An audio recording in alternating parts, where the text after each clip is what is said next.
Vas-y. Chers amis, je viens de retourner, ça fait 2 petites heures, un peu moins, 1h30, j'étais chez le Gaon Yenouka pour lui offrir mon nouveau livre. Il était très heureux.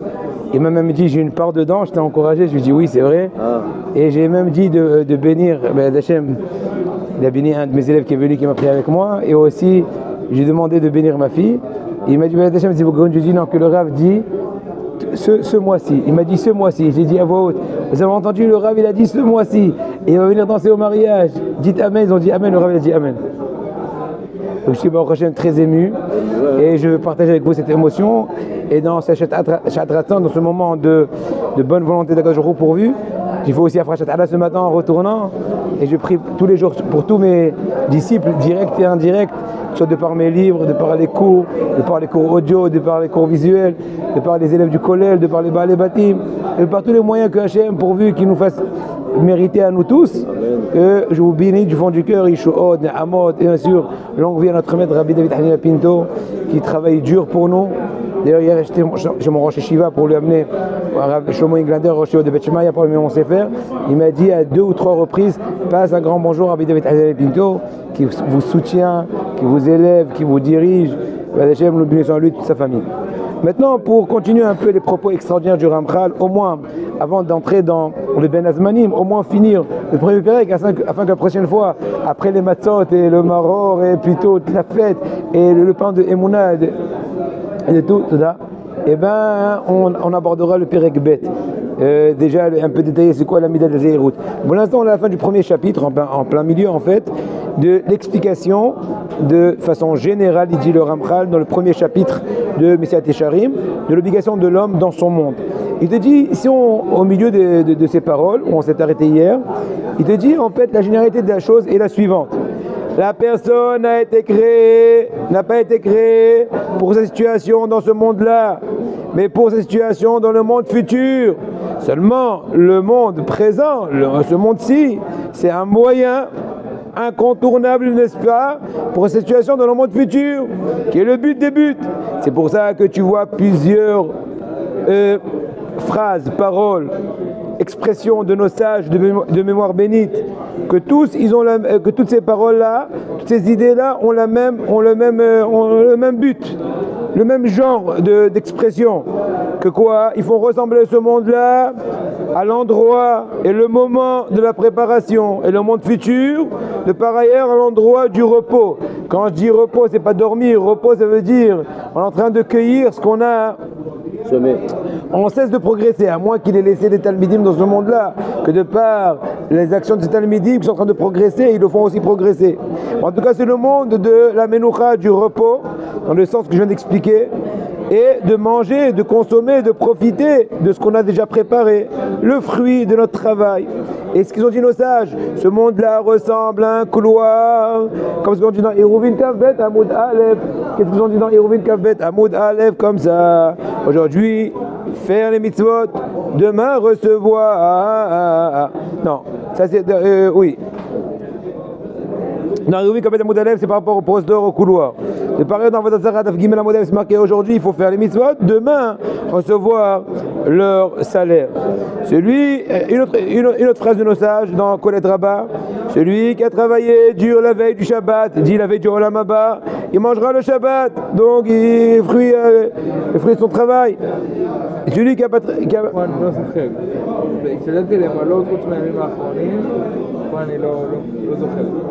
תכתוב מה שאתה יכול לפחות, סופק, כיוון סופק, לא זוכר כלום. נסה לזכור טיפה, שנעשה ספק ספק, שיהיה ספק המצטרף. קצת, רק שנדע. העולם הזה דומה להבשה. ופרי on sait, je dis aussi, que ce monde-là ressemble à quoi? Au bord de la plage. En fait, de la terre sèche. Alors que le monde futur, c'est comme la mer. Donc c'est passage de l'un à l'autre. Et encore beaucoup d'autres expressions de nos sages dans le même genre d'expression. Si tu vois sincèrement, il dit le Ramchal, que toute personne sensée ne peut pas croire que le but de la création de l'homme, c'est pour cette situation en soi dans ce monde-là, vivre complètement ce Olam Hazé que pour le Olam Hazé. Que sont les jours de la vie de l'homme dans ce monde-là? qui est heureux et serein, sincèrement, dans ce monde-là. Les jours de nos années sont au maximum 70 ans et au mieux 80 ans, comme ce qu'ils disent en Télim Tzadik. Et la majorité à eux, c'est avec beaucoup de peine, etc. Combien de difficultés, de maladies, de maux qui peuvent arriver à la personne, des choses qui sont en train de l'agacer. Et après tout, la mort. Il n'y a pas un parmi 1000, tu ne peux pas trouver un par 1000 qui peut déclarer sincèrement que le monde Olamazé lui octroie des plaisirs et la quiétude sincère. Mais Gamou, et même lui, et même si cette personne-là, elle aurait pensé avoir quelques plaisirs de ce monde-là, au bout de 100 ans au maximum, il est considéré comme annulé, ça y est, il quitte ce monde. Donc il y a un bout, même s'il y aurait un ultime plaisir, il est limité, ce qui explique la négativité de la chose, la limite de la chose. Plus que cela, il dit le Ramchal. C'est l'école, c'est un test. Voilà. La vie. Exactement, mais c'est pas un but en soi, c'est le truc. C'est un moyen et pas un but, c'est en amour. Mais encore, si le but de la création de l'homme était juste pour l'intérêt direct et propre et en soi de ce monde-là, il n'y avait pas besoin que pour cela, Akadosh Baruch Hu insuffle en l'homme une neshama, une âme sainte, si importante, si céleste, si élevée, qui est plus grande que les anges eux-mêmes. À peu de raison que la neshama en soi n'a aucun plaisir de tout ce qui est le plaisir corporel, l'état avot, éphémère, ce que dit nos sages de mémoire bénie dans le Midrash Kohelet Rabavav, Vegama nefesh lo timale, par rapport au passage de Shlomo Amer qui dit que le nefesh, le souffle, donc la neshama en d'autres mots, ne se comble pas, ne se rassasie pas, n'est pas satisfaite. Voici le machal bien connu. À quoi ça peut ressembler, il dit le Ramchal au nom du Midrash. Ça ressemble à une personne qui habitait dans la ville, donc dans un endroit qui est civilisé, dans l'endroit urbanisé, la zone urbaine, qui s'est marié avec la fille d'un roi, de la métropoline, de la zone royale, de la couche, de la crème. Même s'il lui amène toutes les bontés du monde, elles n'ont aucune importance à ses yeux, parce qu'elle est la fille du roi, elle a tout vu. Ainsi, la neshama de l'homme, le nefesh, le souffle de l'homme, même si tu lui amènes tous les plaisirs du monde, ils sont rien à ses yeux. Pourquoi? Parce qu'elle est céleste. Il faut parler dans son langage. Je vous dis sincèrement, juste un machal personnel. Avant-hier, j'étais dans un mariage extraordinaire d'un cousin, extraordinaire. La ketouba, 3,5 km, avec du piano, et les fleurs, les bars, les danses, devant moins 1000 personnes, etc. Ma femme m'a dit, tu as vu ceci, tu as vu ça? J'ai dit la vérité. J'étais tellement sous l'émotion de la naissance du nouveau livre, Birkat HaMishpat Elek Alev. J'en ai pris 2 exemplaires. Pendant la oupa, je lui montrais un tel cousin, un tel frère, un tel ami, un tel ancien ami, un tel Dayan, etc. Et j'étais dans d'autres sphères. Je lui dis la vérité, j'ai pas de gens. Ni à la oupa, ni à la musique, ni aux fleurs, ni à rien. Donc en fait, chacun voit ce qu'il veut. Parle-moi des choses, il te dit les neshama, qui me concernent. Parle-moi de Torah. Pendant le mariage de ma fille précédente, Myriam, j'ai passé la majorité de la soirée à distribuer mon nouveau livre sur Shvi'it à l'époque. Ma femme aime un peu gronder, elle m'a dit on ne te voit pas trop dans les photos. J'ai dit écoute, chacun se fait plaisir à sa façon. Il y en a qui se font plaisir à se faire photographier, à bien manger, à bien danser. Moi, mon plaisir, l'expression de ma joie a été de distribuer mon nouvel livre qui était à l'époque de Shvi'it, Birkat HaShvi'it. Mais en tout cas, c'est juste un petit machal pour un peu... Quand on va dans ce sens-là, oui. À un moment, on va pouvoir fréquenter des gens qui sont accrochés à la matière. Effectivement, ça te fait... Problème. À la rigueur, tu te moques un peu d'eux sans vouloir les rabaisser. Ça me dit rien. Non, c'est très important de ne pas les fréquenter, ces gens-là, parce qu'on va glisser. Effectivement, si tu penses que tu risquerais d'avoir une influence négative, eh ben c'est sûr qu'il faudra les respecter sans se coller à eux. Voilà. C'est pour cela. Et plus que cela, c'est marqué que nos sages ont dit que dans Pirkei Avot Perek Dal Mishnah Kaf Bet, contre ton gré, tu as été conçu. Contre ton gré, tu as été engendré. Parce que la Neshama, elle n'aime pas ce monde-là. Encore plus que cela, pire, elle en est dégoûtée, elle dégoûte ce monde-là. C'est comme ça. Akadosh Baruch Hu n'aurait pas créé une créature, dit la Neshama, pour un but contraire à son essence. Conclusion à tirer, que la création de l'homme, ce n'est que pour le monde futur, pour pouvoir jouir de la bonté qu'Hachem a préparée à l'homme pour que ce ne soit pas le pain de la honte, parce que j'ai plusieurs cours bien connus. C'est pour ça qu'il a été insuffisant en lui une neshama, une âme, n'est-ce pas? Parce que ce n'est qu'avec, de par le biais de cette âme-là, il pourra recevoir le salaire dans l'endroit et le lieu adéquat au monde futur. Donc si déjà de ce vivant-là, pendant qu'on est encore dans le couloir, dans le monde de la préparation, on n'a pas une espèce de petite échelle de l'élément qui va jouir du salaire dit la Neshama, donc il n'y a plus de connexion. Donc c'est un moyen, la Neshama c'est le générateur turbo qui est venu nous faire monter très haut pour ensuite permettre à la Neshama elle-même de jouir dans le monde des Neshamot du fruit de son travail. L'homme, il est collé à sa femme avec ça ou pas? Il y a plusieurs mérites à lui qu'il a été toute sa vie. Il a servi Hachem toute sa vie. Sa femme, elle va être bénéficiée. Puisqu'elle a soutenu, ils ont comme des Neshamot soudés. Plus que cela, je pousse l'idée. Oui. Il est des fois qu'on éprouve une proximité sentimentale et très profonde vis-à-vis d'un individu qui n'est pas de sa famille, un ami d'enfance, plus qu'un frère. Même dans le cas où les liens de fraternité et d'amitié sont les mêmes, mais on a une attirance plus forte. Pourquoi? Et bien c'est marqué dans la Sorim HaKadoshim, étant donné que des fois l'origine des Neshamot de ces deux individus, elle est de la même source. Donc à la rigueur, puisque dans la source il est plus proche de son ami que de son frère, ça s'exprime dans ce monde-là du fait qu'il exprime plus d'affection, d'attirance, de lien. Il est plus aimanté de par son voisin que son frère. Où on le trouve ça? Dans quel texte on le trouve? C'est marqué, je peux le chercher. C'est Sorim HaKadoshim. Non, c'est pas Arizal le dit. Ah. J'ai vu cette dernièrement, ça fait pas longtemps, dans Betsour Yaroum sur Igeret Hatchouva. Ils ont fait un compte d'après 25 humains, personnes sur une âme. À ce point-là. Dans la division. À ce point-là. J'entends. Veine. Et voilà, mais c'était Charib, il te dit. Après, en fait, c'est Mishnah pour du Moussar. Après qu'on est conscient de tout ce que je viens d'expliquer, moi, le Ramhal, on peut très bien comprendre l'importance, la gravité des mitzvot qui nous incombent, la valeur du travail qui est entre nos mains. Parce que ce sont les moyens qui vont nous faire arriver à la perfection sincère.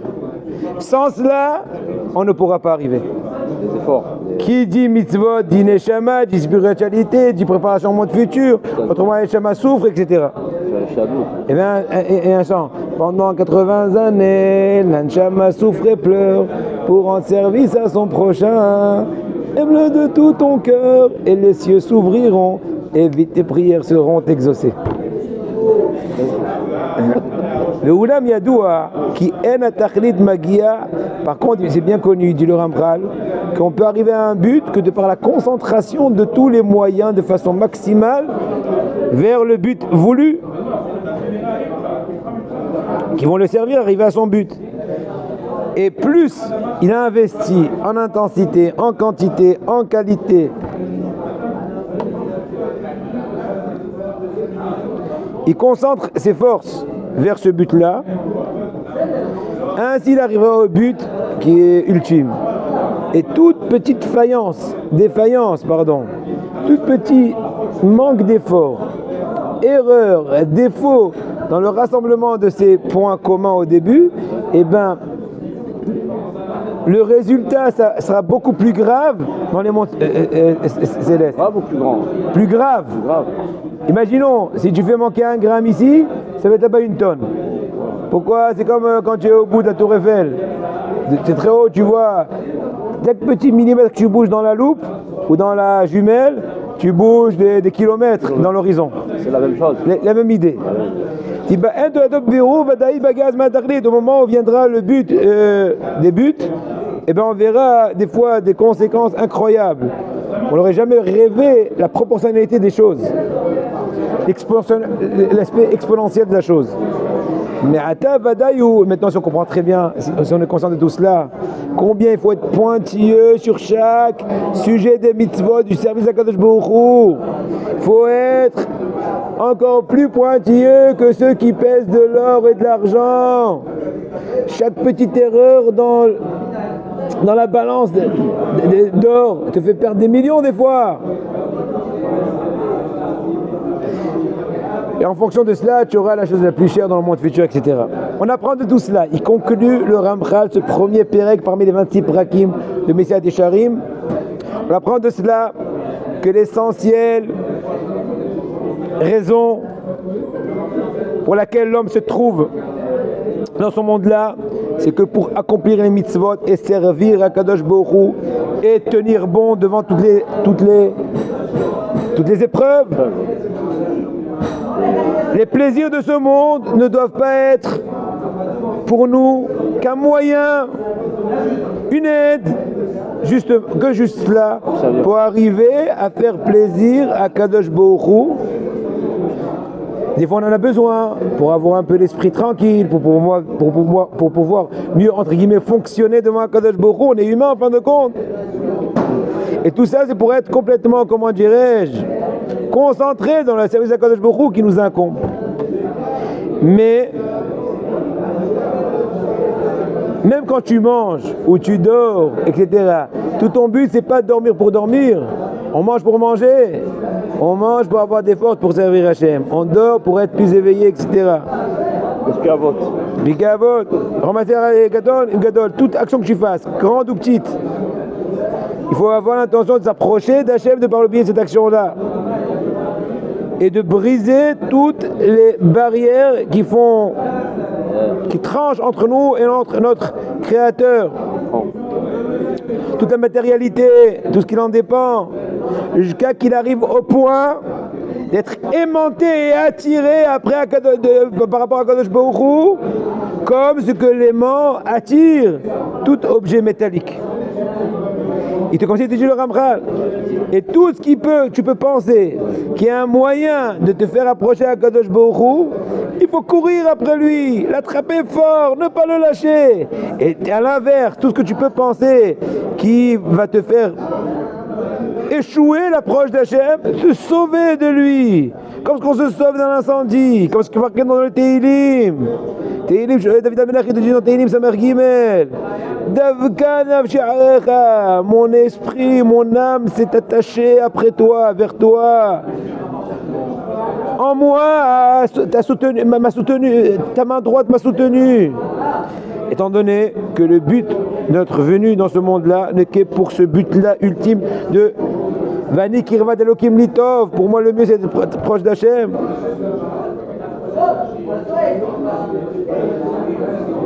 Vine, et voilà. Oui. On va voir ça. On va exprimer, on va voir à quel point. Ouais, par exemple, un qui a l'habitude ici de tarder, j'ai mis un ultimatum. J'ai dit au bout de 1 mois, si je vois que ça marche pas, je dis. Donc là aussi, comme tu dis toi, il faut se mettre à l'épreuve et se renforcer. Je dis dors plus tôt, etc. La semaine prochaine, accepte sur lui de venir prier ici. Quand il n'y a plus de terreau, de venir à 8h déjà. Qui va loin, ménage sa monture. Pour finir, il dit le Ramchal à Kadosh. Après qu'on sait, après qu'on est conscient et c'est clair à nos yeux la véracité de cette généralité, maintenant, après on est conscient, retroussons les manches. Il y a encore 25 chapitres devant nous à détailler. C'est quoi sa protéger d'Hachem? C'est quoi le zèle? C'est quoi la tahara? C'est quoi la zéhirout, la prudence, le zèle? Qu'est-ce qui peut favoriser toutes les étapes de l'échelle qu'a fait Rabbi Pinhas Ben Yair depuis le bas de l'échelle jusqu'à Tahiyat HaMetim, etc. Quels sont les obstacles qui dérangent? Comment s'éloigner des obstacles? Comment favoriser les aspects positifs, etc.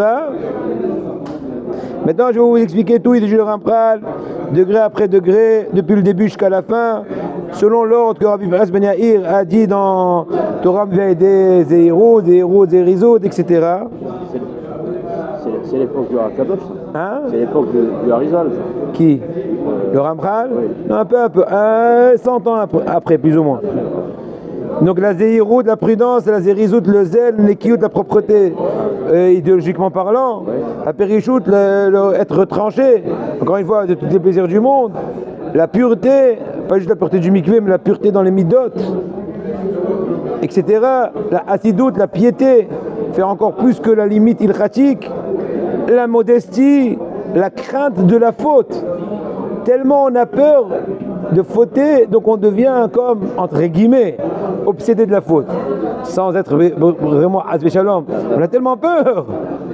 Vers Kedusha, en fin de compte, la sainteté. Et maintenant, il dit le Ramchal, on va les expliquer un après l'autre, avec l'aide des cieux.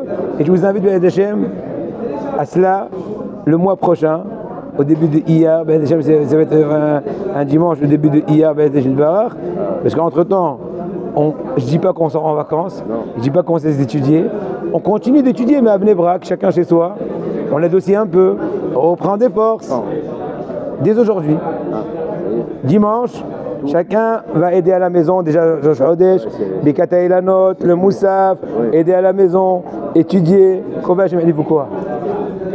Est-ce que tu veux commencer encore un petit truc? Encore une question journalière et... Tout le mois de Nissan. Ouais. Vous allez nous languir, moi aussi. Oui. Mais bon, laissez, je vous laisse un peu languir. On fait la révision de vos cours. Voilà, ben il y a beaucoup à réviser. Nous avons ces dernières semaines des épisodes orageux, fréquents, et qui durent longtemps. Combien de fois dois-je faire la bracha Osem Maaseh Bereshit à la vue de l'éclair et chez Kochok Vurato Olam lorsque j'entends le tonnerre? Réponse. Si au cours de la journée, le temps s'est dégagé, voilà, éclairci, et que les nuages de pluie ont disparu du ciel, plus que de nouveau un orage est apparu, alors vous refaites les bénédictions. Par ailleurs, selon une majorité de décisionnaires, si un même épisode orageux s'est poursuivi toute la nuit, le lendemain matin, vous pouvez refaire cette bénédiction. En effet, un sommeil nocturne constitue une interruption suffisante pour refaire les berachot. Une dernière encore petite question. On est obligé de la faire, je crois pas. Il y a des minhagim en cela. C'est pas une obligation. Sur le Benish Aïe, on fait changer mon malchut. Rav Ovadia s'est allongé à expliquer qu'il faut oui faire. Au Maroc, je sais qu'on avait l'habitude de ne pas faire chez mon malchut. Comment se débarrasser des moustiques pendant Shabbat sans enfreinte d'interdit? Il est interdit de chasser, d'ailleurs ce qu'on dit aussi Tzad, Shabbat, et également de tuer un moustique ou un animal. Vous pouvez cependant agir de manière indirecte, par exemple en vaporisant du spray anti-moustique dans la pièce, pas directement sur eux, et à condition d'ouvrir la fenêtre pour les laisser s'échapper. Sinon, votre geste entraînant une mort certaine des moustiques, c'est interdit. Si le moustique est sur votre peau et vous pique, vous pouvez le déplacer, mais sans le tuer. Si ce sont des animaux qui provoquent l'affolement qui se trouvent dans la pièce, comme de gros cafards, on permettra de les recouvrir d'un récipient de grande taille, ceci n'étant pas considéré comme chassé, puisque l'insecte n'est pas encore complètement capturé en raison de la grande taille du récipient, comme un seau pour les y circonscrire. Il peut encore tourner. À tous, à tous.